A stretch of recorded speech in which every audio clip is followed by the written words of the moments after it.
اللہ کے ناراض ہونے کی 5 نشانیاں، کیا یہ نشانیاں تم میں تو نہیں؟ حضرت موسیٰ نے عرض کی، یا اللہ تیرے ناراض ہونے کی نشانیاں کیا ہیں؟ اللہ تعالیٰ نے فرمایا، موسیٰ میرے ناراض ہونے کی یہ 5 نشانیاں ہیں۔ بسم اللہ الرحمن الرحیم۔ دنیا بھر کے سائنسدان اور ماہرین زلزلوں، سیلابوں، سمندری طوفانوں اور دیگر آفتوں کے کچھ ظاہری اسباب کا ذکر کرتے ہیں، لیکن قرآن کریم نے گزشتہ اقوام پر آنے والی ان آفتوں، زلزلوں، آندھیوں، طوفانوں، وباؤں اور سیلابوں کا ذکر ان اقوام پر اللہ تعالیٰ کی ناراضگی کے اظہار کے طور پر کیا ہے، اور ان قدرتی آفتوں کو ان قوموں کے لیے اللہ کا عذاب قرار دیا ہے۔ بلا شبہ جہنم اللہ تعالیٰ کے اظہار جلال اور اظہار غیظ و غضب کا مقام ہے، لیکن رب کی ناراضگی کا نتیجہ فقط آخرت اور جہنم تک محدود نہیں ہے، بلکہ دنیاوی زندگی بھی اس کے قہر و غضب سے آزاد نہیں ہے، کیونکہ وہ دنیا اور آخرت دونوں کا رب ہے۔ ذیل میں ہم ان اعمال قبیحہ پر نظر ڈالنے کی کوشش کرتے ہیں جو اللہ کی بارگاہ میں ناراضگی کا باعث بنتے ہیں اور قدرتی آفتوں، زلزلوں، سیلابوں، طوفانوں، وبائی امراض وغیرہ کا باعث بنتے ہیں۔ اللہ تعالیٰ کی ناراضگی اور خفگی کے باعث بننے والے اعمال قبیحہ اور قدرتی آفات، زلزلوں، سیلابوں، طوفانوں کے اسباب میں سے ایک سبب رسول اللہ صلی اللہ علیہ وسلم کے اسوۂ حسنہ سے دوری ہے۔ جب ہم سنتے رسول صلی اللہ علیہ وسلم سے دوری اختیار کرتے ہیں اور اپنے اعمال سے تکذیب رسالت کے مرتکب ٹھہرتے ہیں تو اللہ کی بارگاہ میں پکڑ اور گرفت آتی ہے۔ چنانچہ ارشاد فرمایا، بے شک ہماری طرف وحی بھیجی گئی ہے کہ عذاب اس شخص پر ہوگا جو رسول اللہ کو جھٹلائے گا اور اس سے منہ پھیر لے گا۔ آج ہم پر اللہ کے عتاب اور غضب کے نازل ہونے کی وجہ یہ ہے کہ ہمارا اجتماعی عمل سنتے رسول صلی اللہ علیہ وسلم کی تکذیب کر رہا ہے اور اس سے انحراف بھی کر رہا ہے۔ ہمارے اجتماعی کردار میں سنتے رسول صلی اللہ علیہ وسلم کی روشنی مدھم ہو گئی ہے یا ختم ہو رہی ہے، اور بعض میں ختم ہو چکی ہے۔ آج ہمارا حال یہ ہے کہ ہم اسلام کی روشنی تعلیمات کی بجائے زمانہ جاہلیت کی طرف بڑھتے ہوئے دکھائی دیتے ہیں۔ ہمیں آج پھر پلٹنا ہے اس ذات کی طرف جس کی پیروی کا رب نے ہمیں حکم دیا ہے اور جس کی پیروی میں کامیابی، نجات، ہدایت اور بندگی کمال ہے۔ رسول اکرم صلی اللہ علیہ وسلم کی اطاعت و پیروی کا ہمیں یوں حکم دیا گیا، اور تم انہی کی پیروی کرو تاکہ تم ہدایت پا سکو۔ اس پیروی و اطاعت رسول کا سب سے بڑا تقاضا یہ ہے کہ رسول اللہ صلی اللہ علیہ وسلم کے کسی امر کی مخالفت ہمارے وجود سے سرزد نہ ہونے پائے۔ اگر امر رسول صلی اللہ علیہ وسلم سے مخالفت ہمارے وجود میں جڑ پکڑ گئی تو اس کا نتیجہ اللہ کے غضب کی صورت میں نازل ہوگا۔ ارشاد فرمایا، پس وہ لوگ ڈر جائیں جو رسول اللہ کے امر کی خلاف ورزی کر رہے ہیں کہ دنیا میں ہی انہیں کوئی آفت آن پہنچے گی یا آخرت میں ان پر دردناک عذاب آن پڑے گا۔ اس آیت کریمہ نے اس حقیقت کو واضح کر دیا کہ رسول اللہ صلی اللہ علیہ وسلم کی مخالفت فتنے اور عذاب کا باعث ہے۔ رسول اللہ صلی اللہ علیہ وسلم کی مخالفت سے مراد آپ صلی اللہ علیہ وسلم کے احکام، تعلیمات، سیرت، اسوۂ حسنہ، اعمال، اخلاق حسنہ، اقوال جلیلہ اور آپ صلی اللہ علیہ وسلم کے لائے ہوئے دین اسلام کے کل احکام کی مخالفت ہے۔ اس لیے کہ رسول اکرم صلی اللہ علیہ وسلم کے امر کی مخالفت اللہ کے امر کی مخالفت ہے، اور رسول اللہ کے امر کی اطاعت اللہ کی اطاعت ہے۔ رب کی گرفت اور غضب ان پر بھی ہوتی ہے جو ظلم کا راستہ اپناتے ہیں۔ قرآن کریم میں اللہ تعالیٰ نے شرک کو ظلم عظیم یعنی سب سے بڑا ظلم کہا ہے۔ حضرت عبداللہ بن مسعود رضی اللہ تعالیٰ عنہ بیان کرتے ہیں کہ جب یہ آیت نازل ہوئی تو صحابہ کرام پر بہت دشوار ہوئی۔ انہوں نے کہا، یا رسول اللہ صلی اللہ علیہ وسلم، ہم میں سے ہر شخص اپنی جان پر کچھ نہ کچھ ظلم کرتا ہے، ہر کسی سے صغیرہ و کبیرہ گناہ ہو رہے ہوتے ہیں۔ تو رسول اللہ صلی اللہ علیہ وسلم نے فرمایا، ظلم کا یہ معنی مراد نہیں ہے۔ کیا تم نے لقمان کا اپنے بیٹے کے متعلق یہ قول نہیں سنا کہ شرک ظلم عظیم ہے؟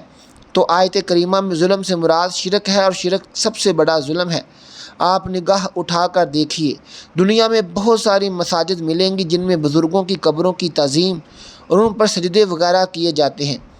حالانکہ جب ہم ایک لمحے کے لیے نبی کریم صلی اللہ علیہ وسلم کی وفات سے پہلے کے اوقات کو دیکھتے ہیں، بلکہ تقریباً سکرات الموت کا عالم ہے، آپ اپنی چادر کبھی منہ سے اٹھاتے کبھی ڈھانک لیتے۔ عین اس وقت حضور پاک صلی اللہ علیہ وسلم نے فرمایا، رسول اللہ پر جب آخری مرض طاری ہوا تو آپ اپنی کملی چہرہ مبارک پر ڈالتے تھے، اور جب سانس گھٹنے لگتا تو چہرہ کھول دیتے اور اسی حالت میں فرماتے، یہود اور نصارہ پر اللہ کی لعنت ہو جنہوں نے اپنے انبیاء کی قبروں کو سجدہ گاہ بنا لیا۔ نبی کریم صلی اللہ علیہ وسلم یہود و نصارہ کے عمل بد سے مسلمانوں کو ڈرا رہے ہیں۔ سوچئے، اگر یہ لعنت آپ صلی اللہ علیہ وسلم نے انبیاء کی قبروں پر سجدہ کرنے سے تعلق سے فرمایا تو بزرگوں کی قبروں پر سجدہ یا شرک بدعت کے دوسرے اعمال جیسے ان سے خوف یا کسی حاجت کی برآوری کے لیے ان سے امید، ان پر مرغا بکرا ذبح کرنا، نذر و نیاز چڑھانا اور گریہ وزاری کے ساتھ ان سے کسی چیز کی طلب کے لیے دعا کرنا، ان سے مدد طلب کرنا کیسے جائز ہو سکتا ہے؟ جائز تو دور کی بات ہے، اللہ کے نبی صلی اللہ علیہ وسلم نے ایسے لوگوں کو سب سے بری مخلوق قرار دیا ہے۔ حضرت عائشہ رضی اللہ تعالیٰ عنہ سے مروی ہے کہ ام حبیبہ اور ام سلمہ رضی اللہ تعالیٰ عنہ نے نبی اکرم صلی اللہ علیہ وسلم سے ملک حبشہ کے ایک کنیزہ اور اس میں موجود مجسموں کا ذکر کیا تو نبی کریم صلی اللہ علیہ وسلم نے ارشاد فرمایا، ان میں جب کوئی نیک آدمی فوت ہو جاتا تھا تو وہ لوگ اس کی قبر پر ایک سجدہ گاہ بنا دیتے تھے اور اس میں اس کے مجسمے نصب کر دیتے تھے۔ بلا شبہ وہ اللہ کے نزدیک بدترین مخلوق ہے۔ افسوس ہے کہ آج مسلمانوں کی ایک بہت بڑی اکثریت بھی مشرکین عرب کی طرح توحید ربوبیت کی تو قائل ہے لیکن توحید الوہیت کی منکر ہے۔ اس لیے وہ مفوق الاسباب طریقے سے غیر اللہ سے بھی امیدیں وابستہ کرتی ہیں، غیر اللہ کے نام کی بھی نذر و نیاز دیتی ہے، غیر اللہ سے بھی استمداد و استغاثہ کرتی ہے، قبروں کا طواف کرتی ہے۔ بہت سے لوگ قبروں کو سجدہ کرتے ہیں کیونکہ وہ غیر اللہ میں بھی اللہ والی صفات تسلیم کرتے ہیں، حالانکہ یہ شرک ہے۔ علامہ ابن قیم الجوزیہ رحمۃ اللہ علیہ فرماتے ہیں، اگر فوت شدہ بزرگوں کو پکارنا اور ان کے وسیلے سے دعا کرنا یا ان کی قبروں کے پاس اپنے لیے دعا مانگنا درست اور جائز ہوتا تو اس بات کا سوال ہی پیدا نہ ہی ہوتا کہ صحابہ کرام تابعین اعظام اس سے پیچھے رہ جاتے، اور یہ کیسے ہو سکتا ہے کہ اس امت کے افضل انسان جن کو سید المرسلین صلی اللہ علیہ وسلم کی زبان اطہر سے خیر القرون ہونے کا سرٹیفکیٹ ملا ہو، وہ ایسے عمل سے غافل رہے ہوں اور بعد والوں کو اس کا علم ہوا ہو جو وہ کام کرتے ہیں جس کا حکم نہیں ہے اور وہ بات کہتے ہیں جس کی اجازت نہیں ہے۔ یہ ہے وہ طریقہ جسے آن حضرت صلی اللہ علیہ وسلم نے 63 سال تک اختیار کیا حتیٰ کہ آپ اس دنیا سے رخصت ہو گئے، اور یہی خلفائے راشدین اور تمام صحابہ کرام کی سنت ہے اور تابعین اعظام کا طریقہ ہے۔ اکثر لوگوں کے دل میں کبھی نہ کبھی یہ سوال اٹھتا ہے کہ نماز پڑھتے ہیں، پورا رمضان روزے رکھتے ہیں، تو کیا خدا ہم سے راضی ہوا یا نہیں؟ چنانچہ روایات میں اللہ کے اپنے کسی بندے سے راضی رہنے کی کچھ علامات بیان کی گئی ہیں جن سے انسان مطمئن ہو سکتا ہے کہ اس کا پروردگار اس سے خوش ہے یا نہیں۔ ایک مرتبہ حضرت موسیٰ علیہ السلام نے اللہ کی بارگاہ میں عرض کیا، پروردگار مجھے وہ نشانی سے آگاہ کر جس سے یہ معلوم ہو سکے کہ تو اپنے بندے سے خوش ہے۔ اللہ تعالیٰ نے ارشاد فرمایا، جب تم یہ پاؤ کہ اپنے بندے کو اپنی اطاعت و بندگی کے لیے آمادہ کر رہا ہوں اور اسے گناہ سے دور رکھ رہا ہوں تو یہی میری اس سے خوش اور راضی ہونے کی نشانی ہے۔ ناظرین، اگر کوئی بندہ کوئی گناہ کر کے اللہ کو ناراض کرتا ہے لیکن بعد میں وہ بندہ توبہ و استغفار کر لیتا ہے اور اپنی حالت درست کر لیتا ہے تو اللہ کی ناراضگی ختم ہو جاتی ہے۔ حدیث میں ہے کہ گناہ سے توبہ کرنے والا ایسا ہے جیسے اس نے گناہ کیا ہی نہیں۔ ہاں، اگر کوئی شخص ڈھٹائی کے ساتھ گناہ کرتا رہتا ہے، گناہ سے توبہ نہیں کرتا تو اللہ تعالیٰ اس کے دل پر مہر لگا دیتا ہے، اس کے بعد وہ خیر سے محروم ہو جاتا ہے۔ چنانچہ ایک حدیث میں اللہ کے رسول صلی اللہ علیہ وسلم نے فرمایا، جو شخص بلا کسی عذر کے محض سستی اور لاپرواہی کی بنا پر 3 جمعہ ترک کر دے، اللہ تعالیٰ اس کے دل پر مہر لگا دیتا ہے۔ حضرت سیدنا موسیٰ علیہ السلام نے عرض کی یا اللہ تیرے ناراض ہونے کی نشانی کیا ہے؟ اللہ تعالیٰ نے فرمایا اے موسیٰ میرے ناراض ہونے کی پہلی نشانی، جب میں جس قوم پہ ناراض ہوتا ہوں تو میں بے وقت بارشیں برساتا ہوں، اور جب بے وقت بارشیں برستی ہیں تو فصلیں تباہ و برباد ہو جاتی ہیں۔ جب فصلیں تباہ و برباد ہو جاتی ہیں تب ملک میں غربت پھیل جاتی ہے۔ موسیٰ میری ناراض ہونے کی دوسری نشانی، پیسہ بخیلوں کے ہاتھ میں دے دیتا ہوں۔ یہ بخیل لوگ جو ہیں یہ اپنی دولت کے اوپر ایسے سام بٹھا دیتے ہیں، کسی کو ہاتھ نہیں لگانے دیتے۔ بخیل خود مر جاتے ہیں، پیسہ وہیں پڑا رہتا ہے، نہ دنیا کے کام آتا ہے نہ ہی تو آخرت میں کام آتا ہے، بلکہ دنیا کے لیے بھی عذاب، آخرت میں بھی عذاب۔ وہ پیسہ پیسہ کرتے مر جاتے ہیں لیکن اپنا پیسہ کسی کام کے نہیں لگاتے۔ میرے ناراض ہونے کی تیسری نشانی، اے موسیٰ جب میں ناراض ہوتا ہوں تو حکومت بے وقوفوں کو دے دیتا ہوں، حکومت نا اہلوں کو دے دیتا ہوں، اور نا اہل لوگ، بے وقوف لوگ کسی بھی قوم کے اوپر ویسے ہی عذاب ہیں۔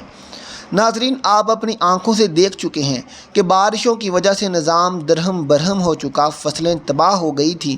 انسان کی نافرمانیوں نے زمین کو بھی ڈبو دیا، فصلوں کو بھی ڈبو دیا۔ پھر اللہ نے فرمایا موسیٰ میرے ناراض ہونے کی چوتھی اہم اور سب سے بڑی نشانی یہ ہے کہ جب میں کسی سے ناراض ہوتا ہوں، جس بندے پر میں ناراض ہوتا ہوں تو اس بندے سے میں سجدوں کی توفیق چھین لیتا ہوں۔